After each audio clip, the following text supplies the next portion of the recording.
If you happen to miss the first part of this collection, I recommend at least watching the first few minutes of the first part in order to understand why these videos are here on this channel. Also, if you're new, please consider subscribing. It's free and you can unsubscribe at any time if you change your mind.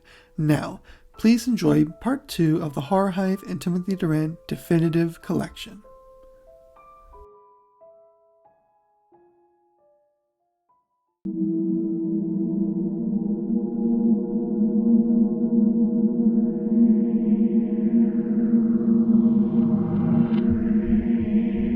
Horror Hive. A while ago, I had created a short audio documentary for the Horror Hive titled Why We Love Horror and True Crime.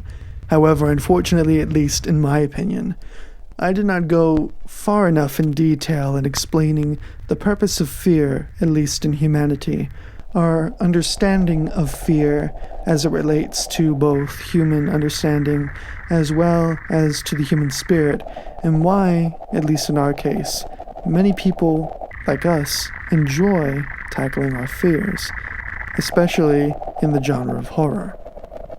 This documentary will be an attempt to explain all of that and more on why we fear.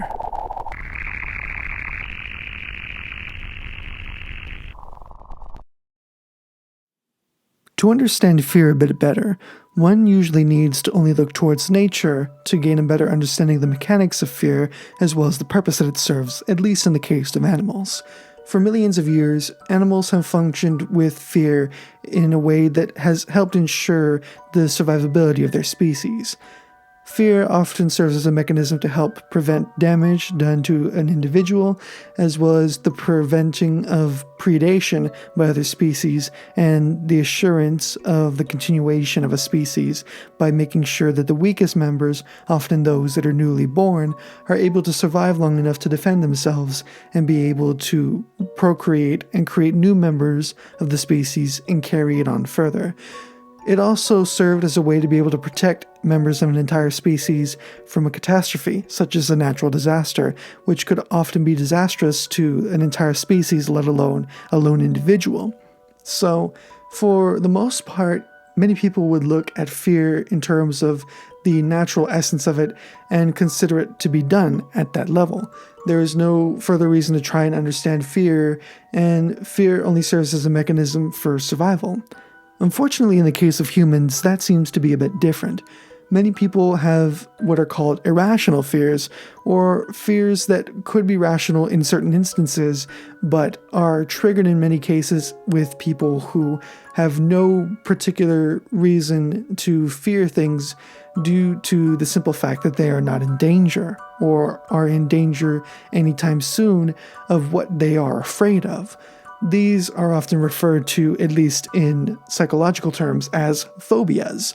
Phobias, in a nutshell, are a group of fears that are fairly common amongst people that develop sort of out of a sense of connection between a scary event, something that startled us, terrified us, or even horrified us, and our relation and connection to that other thing made us very afraid of it, regardless of whether or not it could harm us, such as being in a small space or having a spider crawl across your desk. Many of us have an understanding of what irrational fears are, but may not understand why we fear things that do not harm us.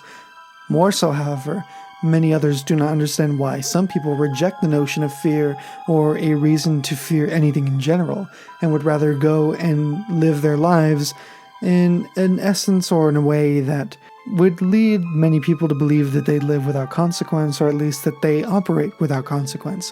What I'm referring to is the idea of nihilism, which is most often credited to being developed by the German philosopher Friedrich Nietzsche.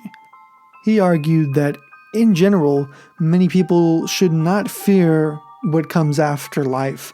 In essence, we should not fear what will come past our death, and we should not fear the prospect of death in general, as we do not matter in the grander scheme of the universe, and never have nor ever will matter to many of the people that are alive today, tomorrow, or will be alive in the future.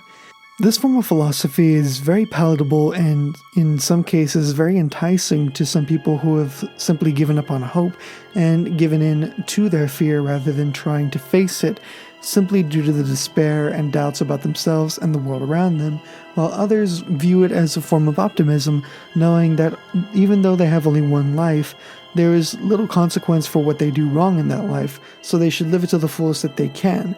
The only flaw with this form of philosophy, in terms of how effective it is and in terms of the benefit it has to some people in life, is that with nihilism, the belief in having no consequence in the grander scheme of things is only effective in a cosmic sense, which is best explained by none other than one of the greatest horror authors to have ever lived, H.P. Lovecraft, who throughout many of his short stories and his books has gone into great length at explaining why cosmicism, at least from his point of view, is the more effective and, in some cases, the more palatable philosophy and approach to viewing life.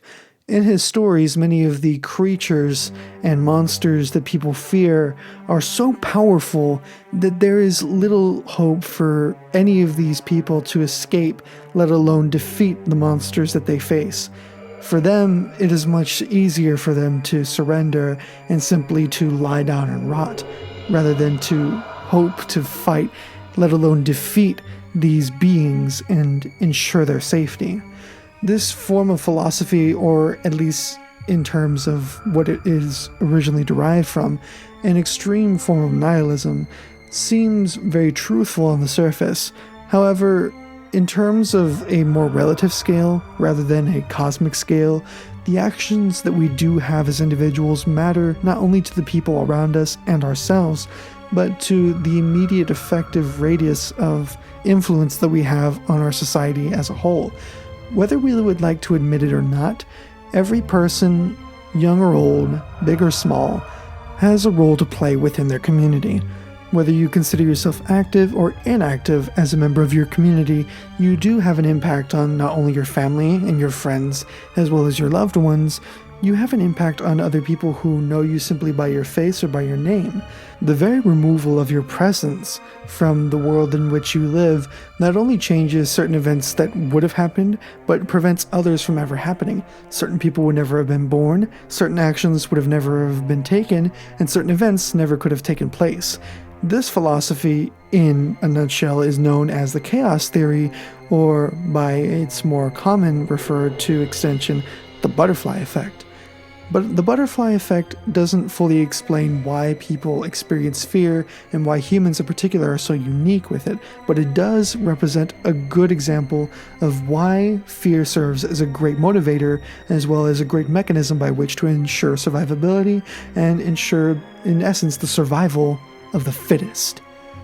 The butterfly effect is an explanation for why certain things happen and other things don't, where certain actions that people take, regardless of whether or not they have true free will to choose whatever it is that they want to do, they make a choice that is available to them within a crossroads. Other choices that they could have made would have changed other events for them, others around them, and others affected in a ripple effect by their decisions, some very small, some very large. Some so significant that history remembers them from the start to the very finish of these events that take place after certain specific choices were made, such as the choices during the beginning of the War of 1812 between the United States and the United Kingdom over a miscommunication of letters that were sent back and forth. Had they chosen to send the letters sooner, an entire war could have been avoided. And such is that with the idea of choice and with fear, that it serves as a great motivator to sometimes move people forward, but sometimes hold people back. With many people growing up, we often experience fear in terms of danger, and we relate danger or something that frightens us with things that could hold us back. And so we become afraid of certain obstacles that lay in front of us, and for many of us, certain obstacles are lifelong struggles that we deal with and must fight to overcome. For authors such as the great philosopher and existential novelist Fyodor Dostoevsky, He explains, in essence, that pain and suffering are always inevitable for a large intelligence and a deep heart. The really great men must, I think, have great sadness on earth. This was a quote from his novel Crime and Punishment. And the idea is fairly sound in explaining that for many of the great people of this world, those that we view as being very happy or being very lucky in some instances, often had to go through a great deal of suffering. That may not be true for all people, but for a general amount of people in society, that seems to be true.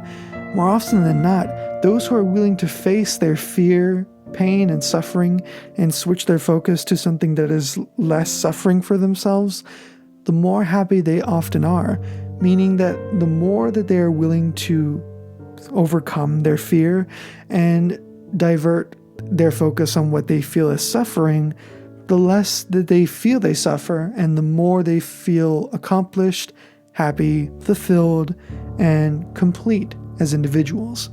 So, what is the whole point in the end of this video?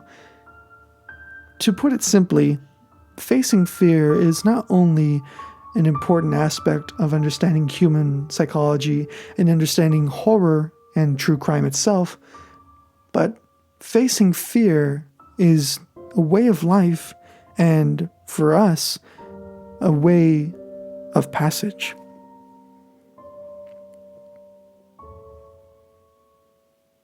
Think of the first time you went trick-or-treating.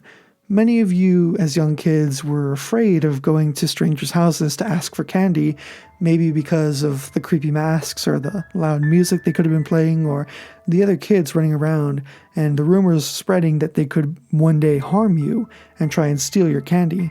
Some of you were very frightened by that very idea of danger that could have come with it. But many of you also took those steps forward either that same Halloween or Halloweens after to stand up, stand your ground, and go and receive the candy that was being offered to you.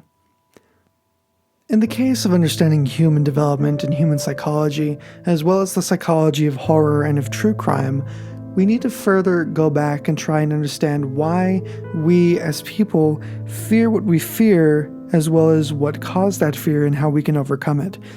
While fear for some people may hold them back, while it may entertain or thrill others and serve as a way to be a form of therapy for people who were otherwise stressed or apprehensive about something, fear is a great mechanism by which we can find motivation, either to overcome or to be able to find enjoyment out of. Whereas with some people who would enjoy the works of Lovecraft, they may not find themselves overcoming the fear found within his stories. Whereas with someone like the great Edgar Allan Poe, the more we learn about the fear of the unknown and the people that we may come across and the madness within all of us, we may be able to overcome that and come closer to being stronger people and gaining a stronger sense of our society and ensuring not only our survival, but our ability to thrive. The mechanism and the importance of fear cannot be understated when it comes to understanding humanity and the great lengths from which, as a fairly young species in the cosmic sense, we have come to dominate the world that we call our home. From 200,000 years ago to just 10,000 years ago, it took humanity a very long time to get the ball rolling, so to speak, as far as starting a civilization. But once one started, there were many across the world. And within the last 10,000 years, societies have not only come and gone, some have come to stay and are thriving.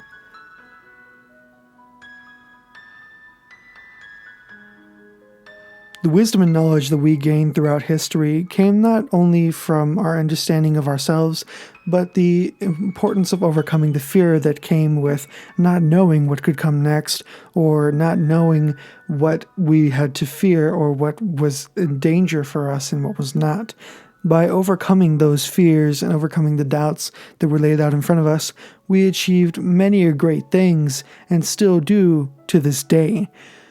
To those in the audience who still have deep-set fears that they are afraid of trying to overcome, take heart in knowing that many people have come before you with the same feeling in your gut, in your heart, and in your mind of what could lie beyond, and why you should ever try to overcome the fears that lay before you, and what purpose it would serve in the long run for not only you but the people around you. Those same thoughts were what caused people to not only try and overcome their fears, but to overcome a struggle that helped them not only grow as individuals, but to thrive. The greatest civilizations that have come and gone and left their wisdom came about not only simply because of the right circumstances that may have fallen into place, they came out of a set amount of individuals who decided to try and overcome their fear, their doubt, and face the struggle of trying to move forward. For in order to move past an obstacle or something that may hold us back or may endanger us, we have to not only show bravery, but show that we are not willing to give up, even if the odds are against us. Continuing off with my last documentary about the philosophy of fear, I saw fit to create another brief documentary on the philosophy of horror, or more specifically, the philosophy of H.P. Lovecraft. Howard Phillips Lovecraft is a man who is widely considered by many who are fans of horror as being one of the greatest horror authors to ever put pen to paper, and yet many of us don't know much about the philosophy that he conveyed within his works and lived by throughout his life. With such a brief mention of Lovecraft's philosophy in my last documentary, The Philosophy of Fear, I decided that I would take the time to talk more about his philosophy in depth and why his philosophy is what makes his story so great and the temptation to follow in his footsteps so dangerous. Let us explore the mind of H.P. Lovecraft and dissect his philosophy from within. This is the philosophy of H.P. Lovecraft.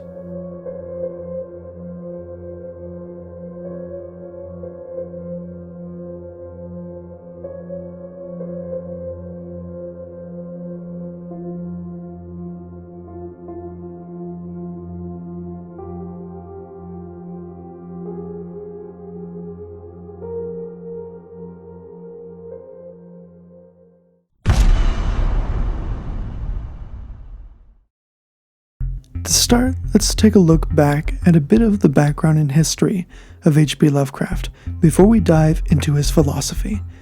Howard Phillips Lovecraft was an American author who was born on August 20th, 1890 in Providence, Rhode Island and died on March 15th, 1937. In his fairly short lifespan, Lovecraft wrote a multitude of stories and poems, most famous of which are his tales and mythos surrounding his character Cthulhu.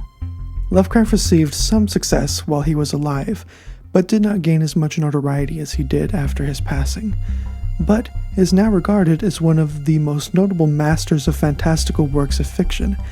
He is also the man responsible for popularizing his own brand of philosophy, known as cosmicism, which is a recurring theme throughout his works. His works have inspired many authors, including the legendary horror author Stephen King and Neil Gaiman. With this brief introduction about Lovecraft out of the way, let's sink our teeth into the topic of this video, his philosophy. As previously mentioned, cosmicism is a form of philosophy that was developed by and large by H.P. Lovecraft. As a school of philosophy in its own right, it borrows heavily from the school of philosophy developed by that of Friedrich Nietzsche. Cosmicism, when discussed, is often compared to that of nihilism, but referring to cosmicism as nothing more than an extreme version of nihilism diminishes the significance of cosmicism, which I made that mistake in my last documentary and am now correcting. Cosmicism, as it was intended by Lovecraft, embodies not only the fantastical, it embodies impossibility itself, and forces those who dare to face it down to face unspeakable horrors, the likes of which there is no hope of escape.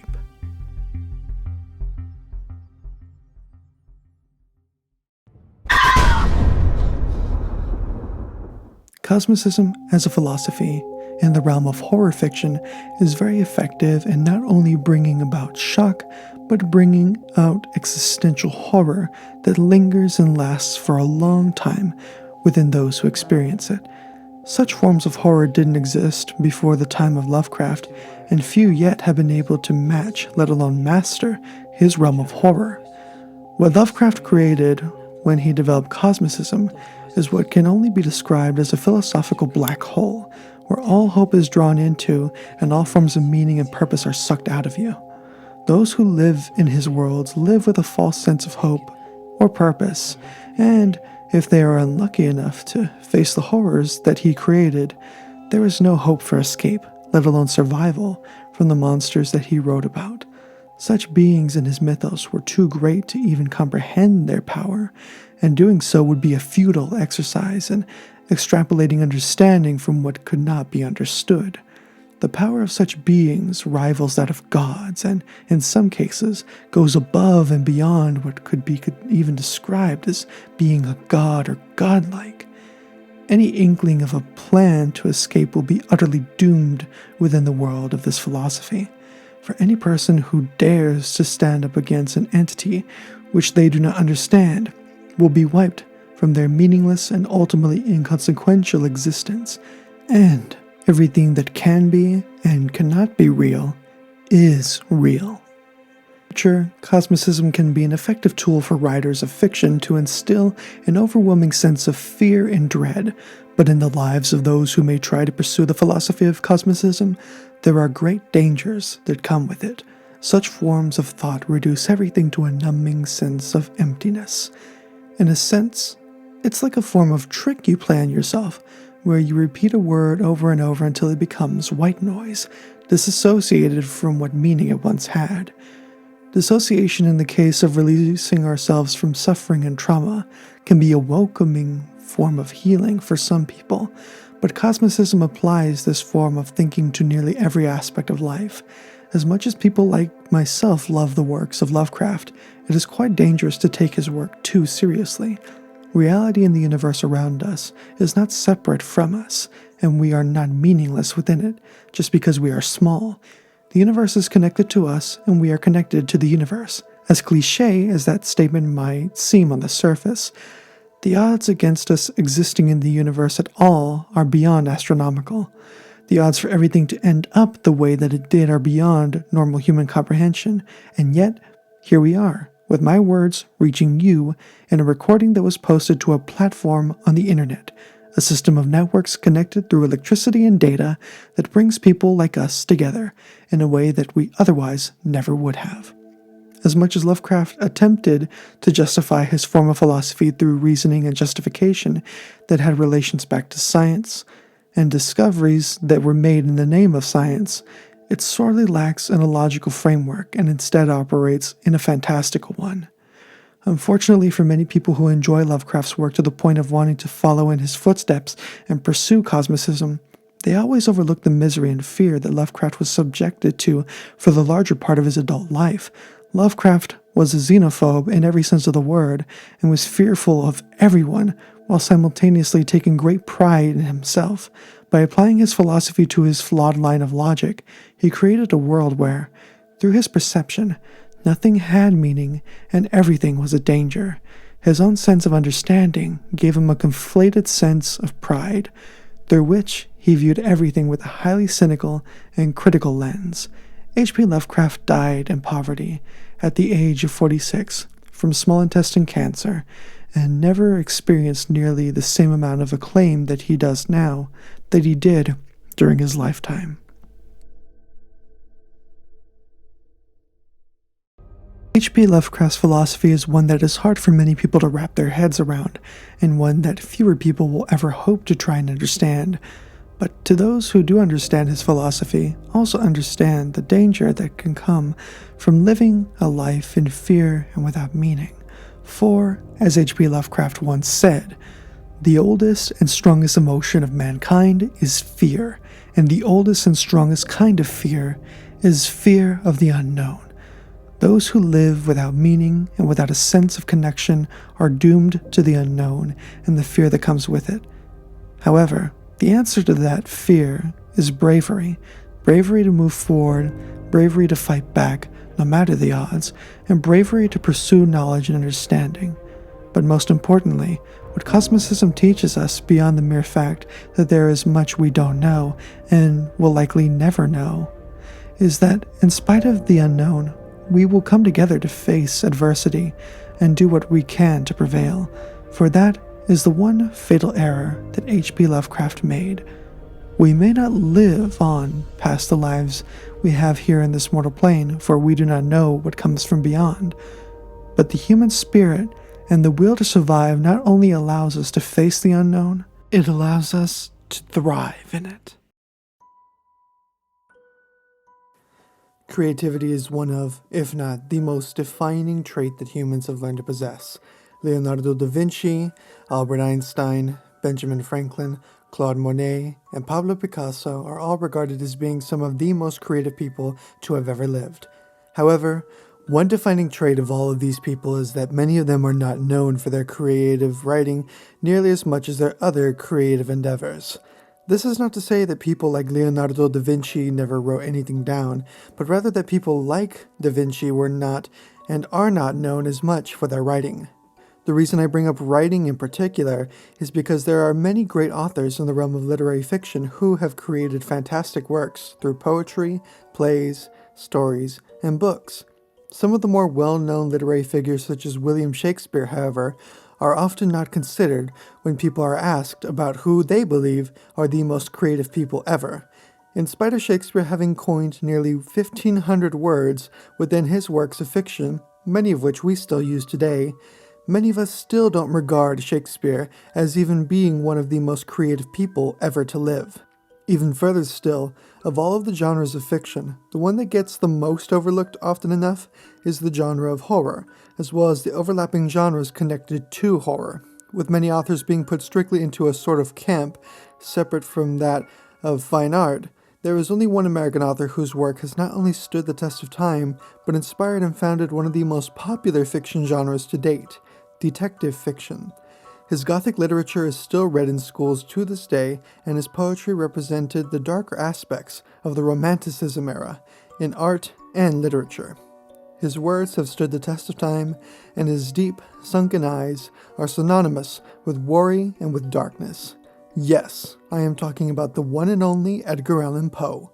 This video will be a short documentary that talks briefly at length about the life and works of Edgar Allan Poe, and will focus more on the creativity in literature and why Poe, of all of America's greatest authors, is, in my opinion, the most creative American author ever to live. This is the characteristic of creativity and the creative efforts of Edgar Allan Poe.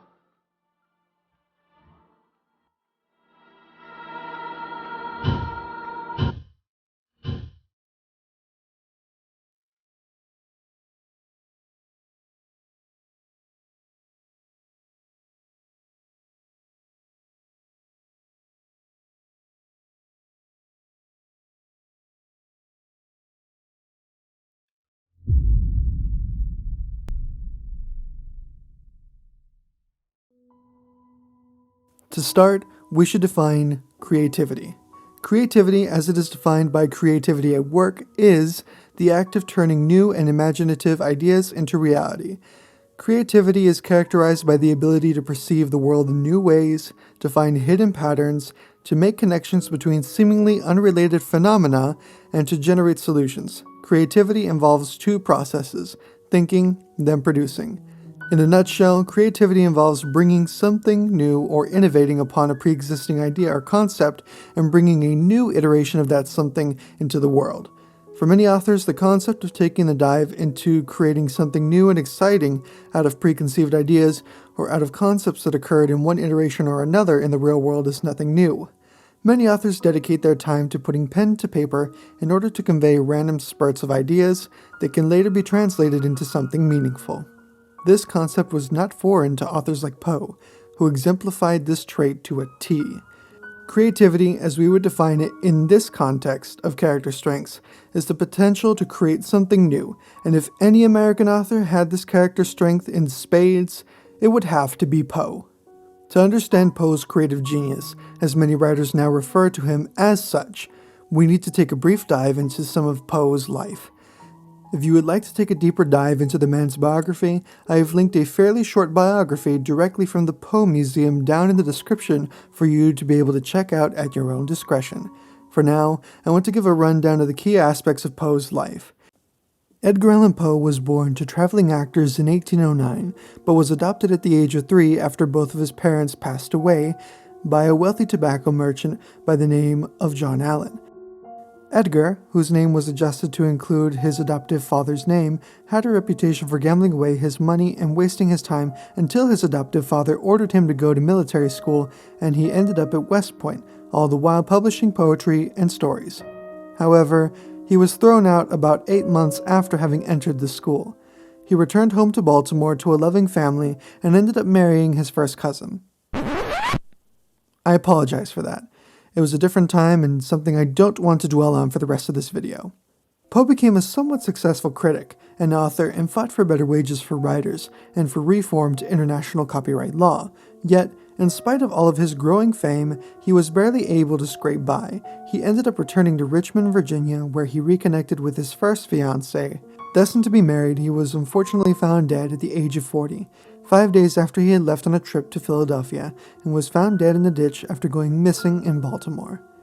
Days after Poe's death, a literary rival of his named Rufus Griswold, who wrote an obituary full of libel as a means of revenge towards Poe for having written him and said negative things about him, portrayed Poe in a memoir later on as a drunk, womanizing madman with no morals and no friends. Griswold intended to cause the public to turn on Poe's legacy, but his words had the opposite effect and created drama that boosted Poe's book sales higher than they had ever been while Poe was alive. As the kids nowadays would say, people back then enjoyed their tea. Griswold created a legendary image of Poe that lives on to this day, while Griswold is only remembered as Poe's first biographer, if anything else. In the end, Poe was a mostly normal person who happened to have been influential for his time and was a creative author who had his fame boosted to legendary proportions upon his death due to rather malicious but creative words of a man who wanted to bury Poe's legacy, but ended up becoming his first biographer. To create something, one needs to bring about a new idea or new iteration of an existing one, but to inspire creativity, one only needs to inspire enough emotion and drive in someone for them to act upon their initial impulse to make something happen. Poe not only inspired creativity around the world, but was also a creative person himself. Edgar Allan Poe, by and large, created the detective fiction genre as we know it. Through his 3 stories, The Murders in the Rue Morgue, The Mystery of Marie Roget, and The Purloined Letter, Edgar Allan Poe had created the genre of detective fiction and had, by and large, created the standard for what we expect in both detective and crime fiction today. He created the detective known as C. Auguste Dupin, and this character is often considered to be the inspiration for the now world-famous fictional detective Sherlock Holmes. Along with these great things that Poe created and or inspired, Poe popularized Gothic literature during the Romanticism era of art and culture, and popularized trochaic pentameter through his now world-renowned poem, The Raven. Poe also popularized a method by which some of us in the writing world know as write tight, where every word he used to convey a story meant something and carried weight and an emotive impact in telling the story. Poe was never one to use filler in his works, and only used words, phrases, and sentences to convey a story that had an impact. In the mind of someone like Poe, writing with as little filler as possible made for a much better story, no matter the length. The length of a story didn't matter nearly as much to Poe as creative insight and a true mastery over your words. As people might say nowadays about Poe's work, his work is all killer, no filler. Creativity in horror in recent decades has taken an unfortunate downward spiral into cliches and repetitive concepts. However, many of the concepts that Poe invented or popularized are still used to this day, many of which are still effective, such as suspense and writing impactful literature. Many of the concepts that are staples of genres such as detective fiction were completely new during Poe's time, and carry on to this very day with shows such as the British show of Sherlock Holmes and the American iteration of Sherlock Holmes known as Elementary. Even nearly 170 years after the death of Edgar Allan Poe, his works still inspire creative minds from around the world. His works have inspired people like the now legendary author Stephen King and the best-selling crime fiction novelist James Patterson. Poe's work has even influenced how private and federal investigations are conducted to this very day. To the world, other creative people such as Steve Jobs or Vincent van Gogh will come to mind well before Edgar Allan Poe. But, at least in my mind, Edgar Allan Poe exemplifies one of the most important characteristics that all people possess, and that is creativity. From talking in his short story Bernice about how creative muses will eat away at people until the creation that is nagging at them is brought to life, to inspiring others, including his rivals, to write fictitious libel that brought his works to more eyes than his works ever incurred during his lifetime, Edgar Allan Poe should be considered one of the best American authors ever to put pen to paper, and should be considered among the most creative people ever to live. As Poe once wrote, "Words have no power to impress the mind without the exquisite horror of their reality."